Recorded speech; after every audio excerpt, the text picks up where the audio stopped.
Од Социјалдемократскиот сојуз на Македонија денеска во Тетово презентираа дел од новата политичка програма од сферата на образованието. Нивната политика во оваа област се заснова на неколку принципи. Прво, јакнење на внатрешната интеграција во општеството преку правична застапеност на централно, но и на локално ниво. Второ, градење мултикултурно општество преку поголема комуникација и меѓусебно почитување. Трето, мултикултурно образование преку намалување на поделбите во општеството и инвестирање во заеднички проекти. Четврто, јазична политика во согласност со потребите и интересите на граѓаните, но и на целото општество.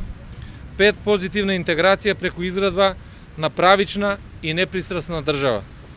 За оваа цел денеска ќе презентираме неколку нови мерки кои се дел од програмата на Социјалдемократскиот сојуз за образование и мултикултурно живење. Новите мерки во образованието кои ги нуди СДСМ ги образложи членот на извршниот одбор Петар Атанасов.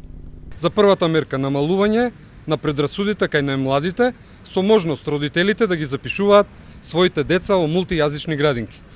Оваа мерка треба да овозможи нашите деца полека да ги ослободуваме од етничките предрасуди и да им овозможиме комуникација во која пред се ќе се почитуваат. Втората мерка, креирање нов предмет во образованието под наслов мултикултурно општество, пред се наменет за гимназиското образование. Долго време се чувствува потреба од формирање на еден ваков предмет, кој би помогнал да се научи нешто повеќе за начинот како да се уреди едно вакво општество и за успешните модели на соживот. Третата мерка, стипендирани постдипломски студии од општествени науки за дел од студентите на Тетовскиот универзитет со висок просек на македонски јазик. Ако сакаме да градиме заеднички политики, тогаш е потребен јазик на кој тоа ќе го правиме. Четвртата мерка е финансиска поддршка за успешни студиски групи на приватните универзитети кои имаат 5 и повеќе факултети и над 1000 редовни студенти.